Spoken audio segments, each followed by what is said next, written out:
Gordon Lowe had been awake for 19 hours when the black SUV rolled to a stop across the street, and the woman inside stepped out and looked directly at him. Not through him, at him. That almost never happened. It was a Saturday morning in early October, and the light coming through the old oak tree at the edge of Hazel's yard was the color of dried corn husks, warm and faintly sad. Gordon was lying on his back beneath a 2008 Honda Accord on a concrete driveway in Wilmington, Delaware, the cold of the ground pressing through his jacket in small, patient points. He had a flashlight tucked between his chin and collarbone, and both hands working by feel in the dark beneath the engine block. He was not supposed to be here. He had told himself, when he came home from his overnight shift at the warehouse at 6 that morning, that he would sleep until noon, make rice and beans for Francis, and do nothing else.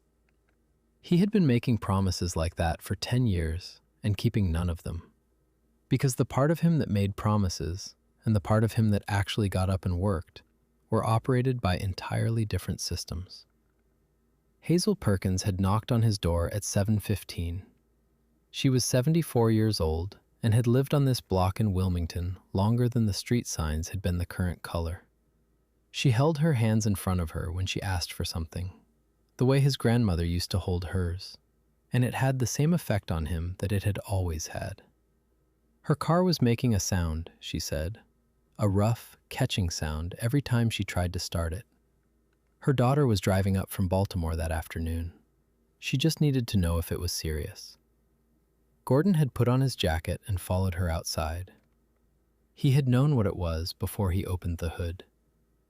Now, 20 minutes later, his hands were moving through a carburetor rebuild with the quiet certainty of a man performing a task so far beneath his actual capability that it required almost no conscious thought.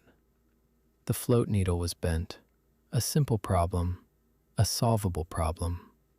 He had replaced hundreds of things more complex than this in a life that no longer existed in any form visible from the outside. He did not hear the vehicle until it had already slowed.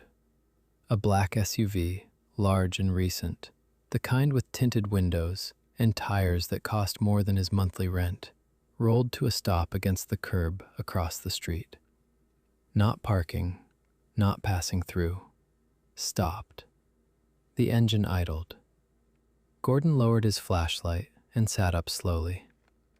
The door opened, and the woman who stepped out did not look at the neighborhood or reach for her phone. She looked across the street and found him, directly and without confusion, as if she had been expecting to arrive at exactly this moment. If you have ever been more qualified than the job you were given, stay with us. And before we go any further, tell us in the comments where in the world you are watching from. We love knowing how far these stories travel. Hit like, share this with someone who needs to hear it today, and subscribe if you have not already.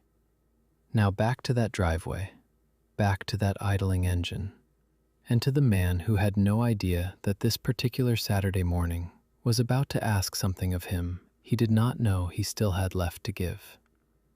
Gordon Lowe was 41 years old. He had been born in Guadalajara, Jalisco, Mexico, in 1983, the oldest of 4 children, in a house in the Analco neighborhood, where the evenings smelled like tortillas and engine oil, because his father ran a small auto repair shop 1 block over and brought the smell home with him every night. His father, Ernesto Lowe, was the son of a man whose own father had come to Jalisco from elsewhere, which was why the name was what it was, and why Gordon had grown up feeling neither fully explained by his name nor fully separate from it. What mattered more than the name was the work. Gordon had studied civil engineering at the Universidad de Guadalajara, graduated in 2006, near the top of his class, and by 2010 was leading road safety assessments and infrastructure evaluations for a mid-sized firm in Guadalajara that worked primarily on highway contracts for the state government. He had a gift for diagnosing structural and mechanical problems, the way other people read faces, quickly and accurately, and with a certainty that was hard to explain and harder to argue with. In 2012, the year he arrived in the United States, he left behind the following. His mother, Mary, who stood in the front room of their house the morning he left and held both his hands and said nothing, which was how Gordon knew she was frightened. His two sisters and his younger brother. His engineering career. The apartment he had shared with a woman named Sophia, who was not ready to leave and who he did not ask to leave, because some things cannot be asked. And a small wooden box that had belonged to his grandfather, inside of which was a compass, a brass surveyor's compass, precise and heavy, the kind used for mapping terrain before the machines took over. He had brought the compass with him. He had been told, by the company that offered him a relocation contract, that his credentials would be evaluated and recognized within 18 months. That was the first thing about this country that turned out not to be true. The credential evaluation process took 4 years, 2 lawyers, 1 reapplication, and a fee structure that seemed designed not to assess engineers, but to exhaust them. By the time it concluded, the conclusion was this.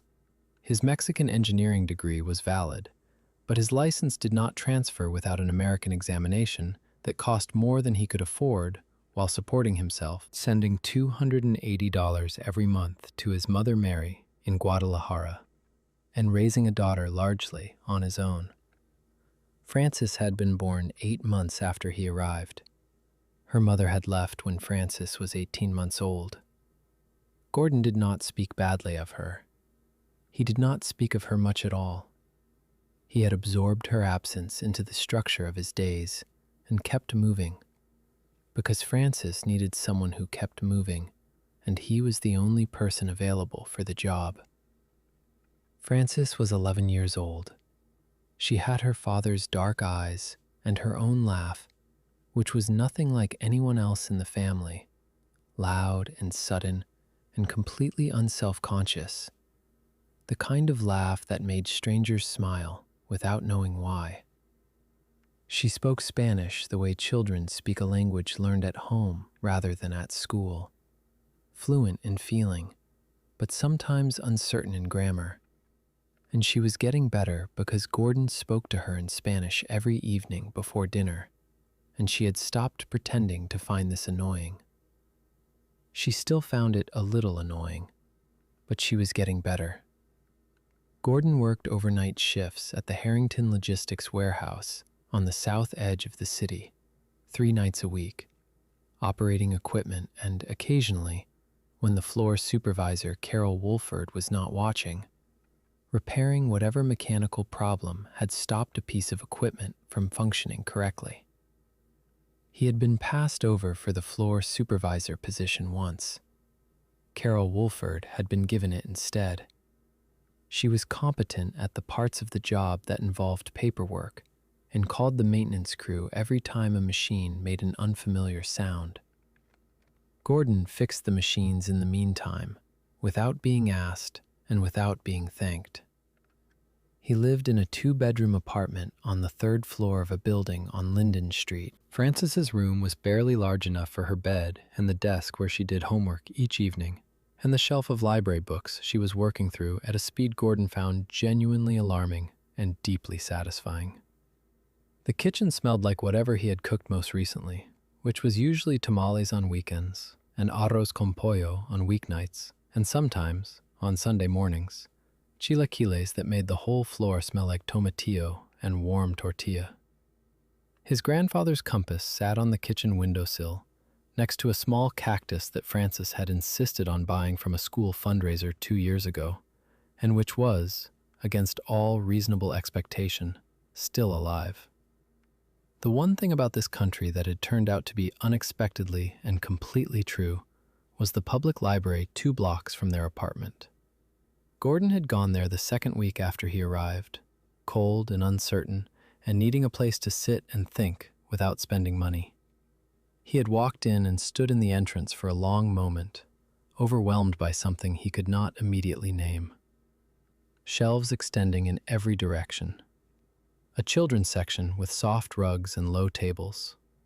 No membership fee, no requirement. He had taken out 9 books that first day and read 4 of them that week. He still went every 2 weeks. Frances went with him.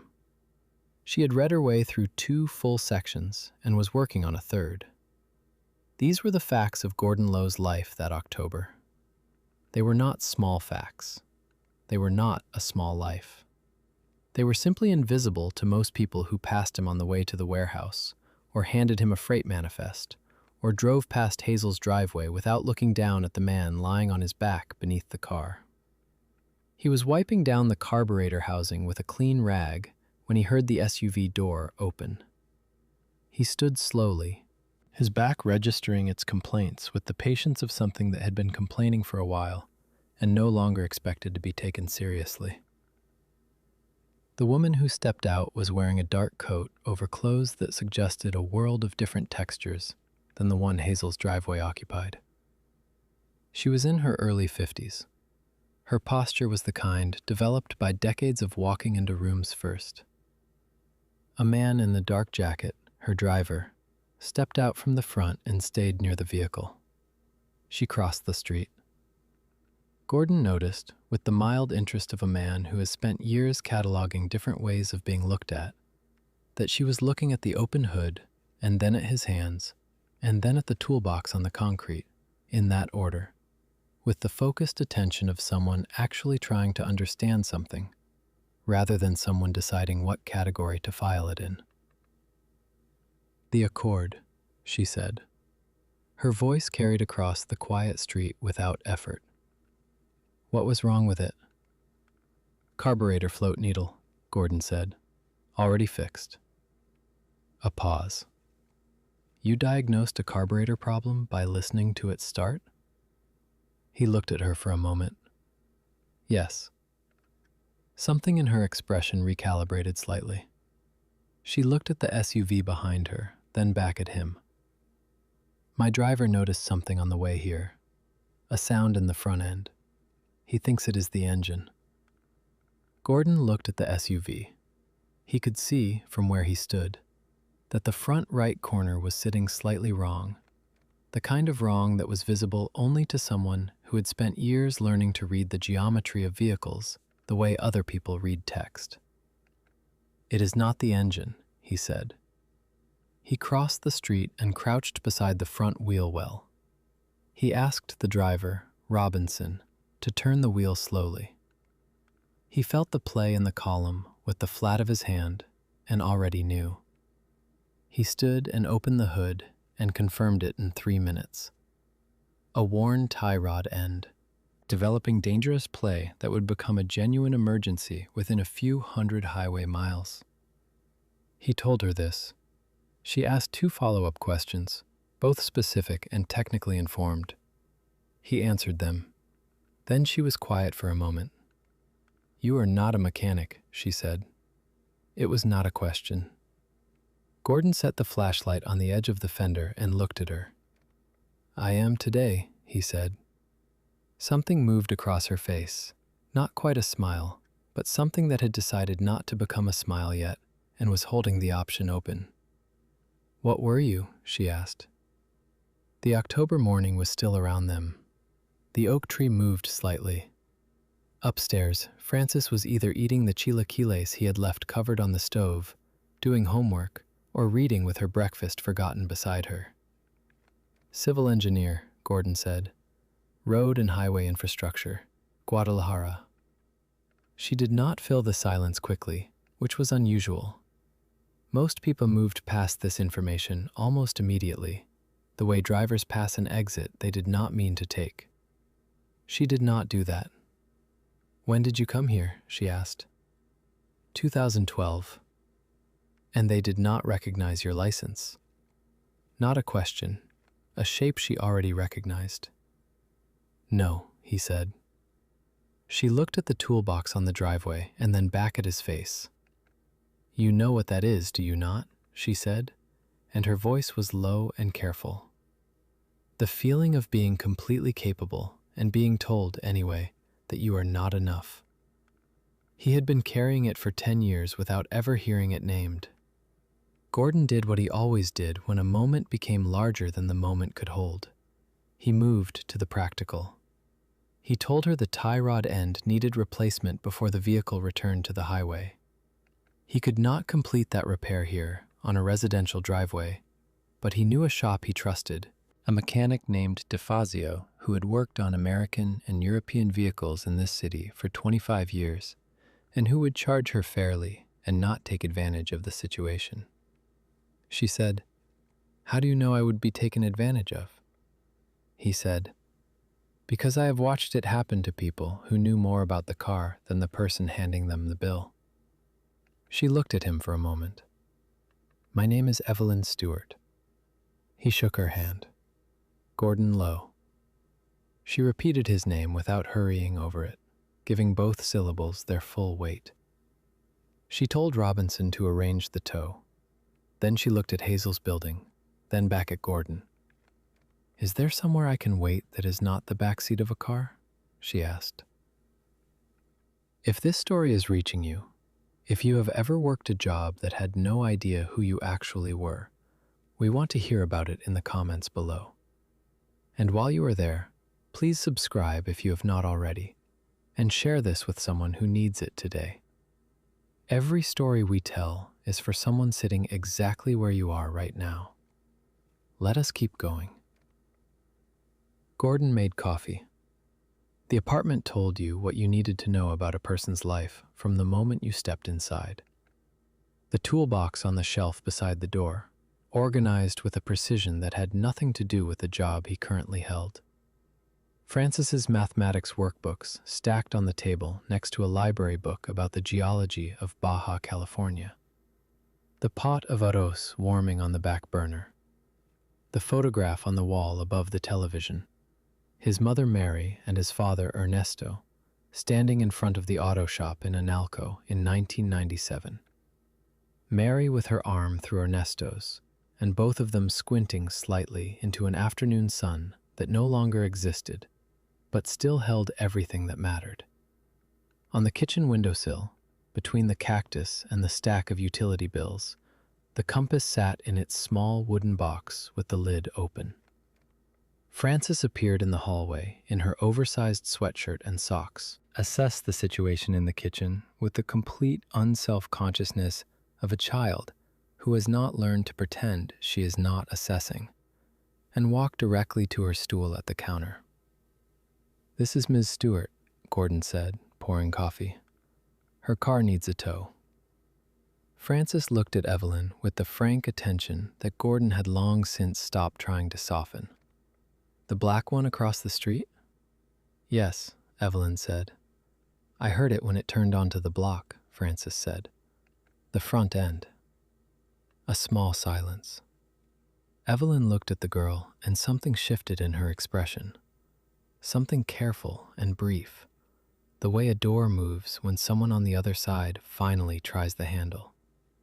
"You have your father's ear," Evelyn said. Francis appeared satisfied with this information. She reached over and pulled her library book toward her and opened it, which was her way of signaling that she was present but not performing for anyone. Gordon set a mug of coffee in front of Evelyn. He did not ask if she wanted it. She wrapped both hands around it immediately, which told him she had been colder than she was letting on. He started warming the chilaquiles. "What is that smell?" Evelyn said. "Chilaquiles," Gordon said. "Tortilla, tomatillo, egg. My mother's version." "My father used to cook like that," she said. It came out quietly, stated rather than offered.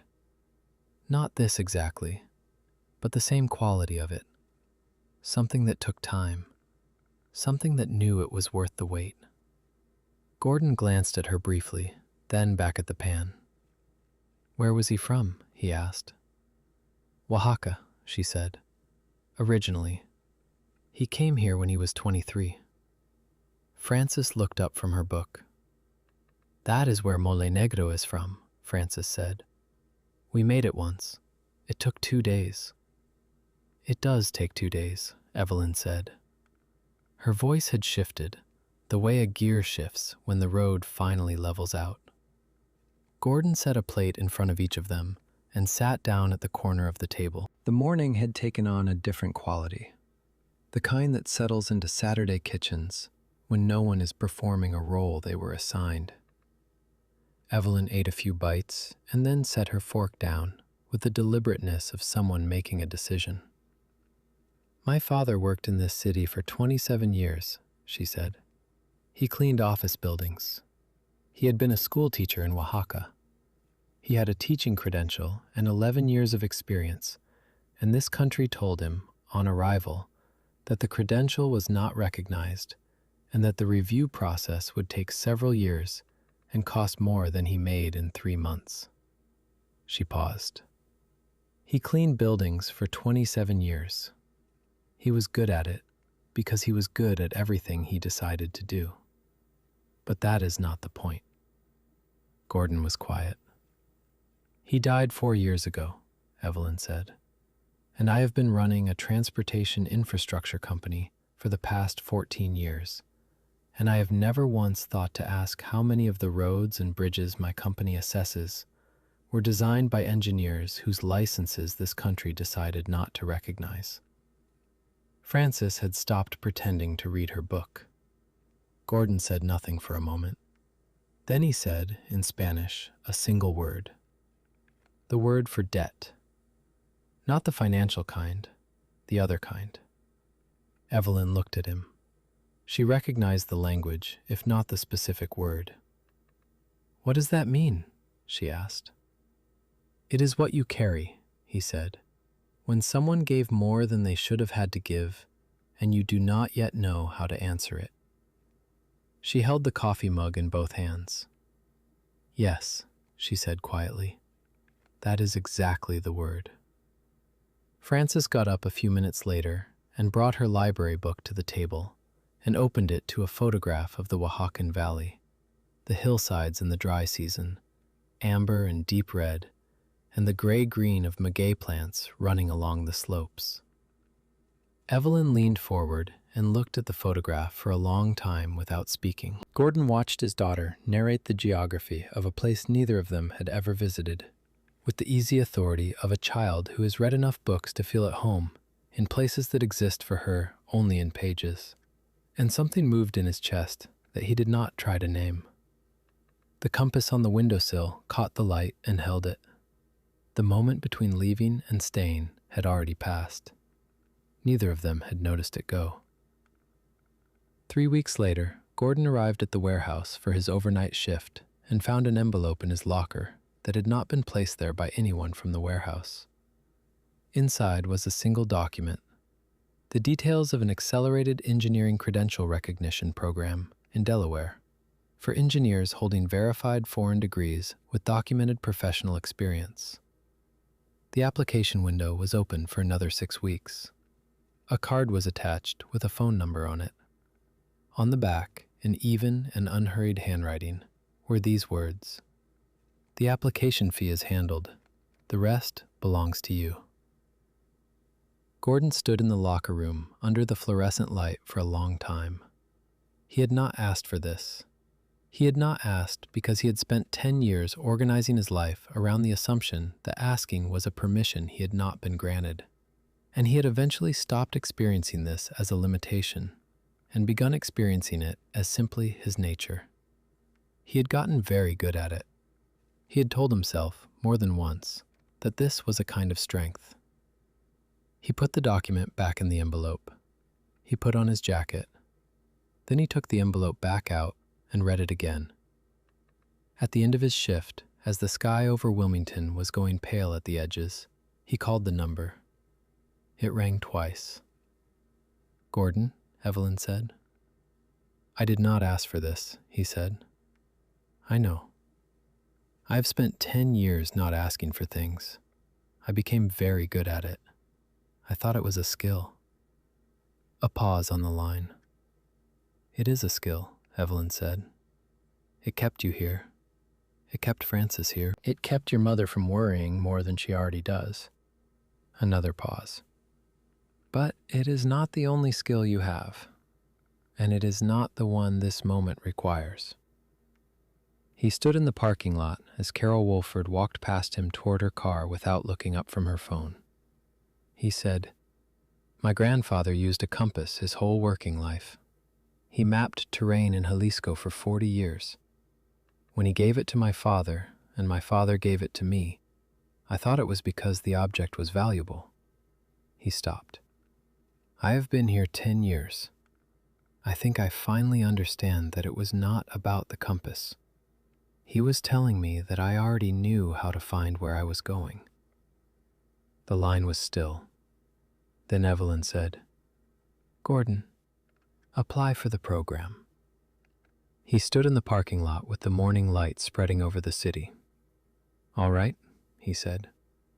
He applied. The documentation took 6 weeks.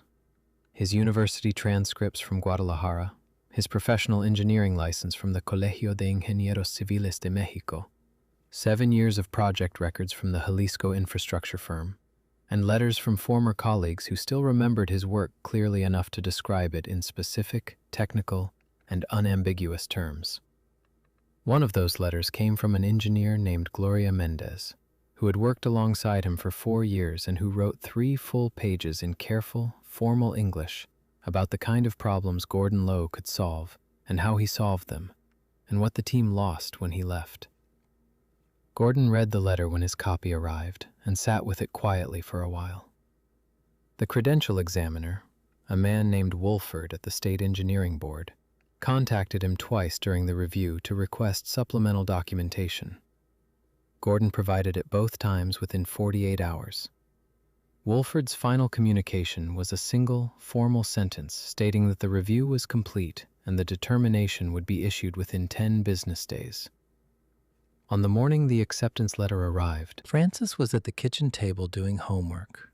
The cactus on the windowsill needed water. The compass was where it always was, lid open, needle settled. Gordon read the letter once. Then he set it on the table in front of his daughter. Frances read it. She read it again. Then she looked up. "You are a licensed engineer now?" she said. "I was always a licensed engineer," Gordon said. "Now this state agrees with me." Frances looked at the letter once more, then at her father.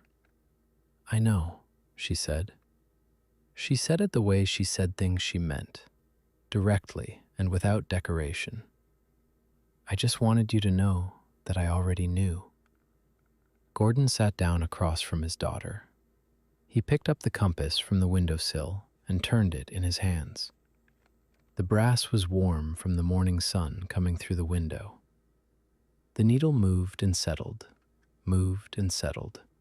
always finding the same direction, no matter how many times you turned it. He put it in his jacket pocket. Then he picked up his phone and called Guadalajara.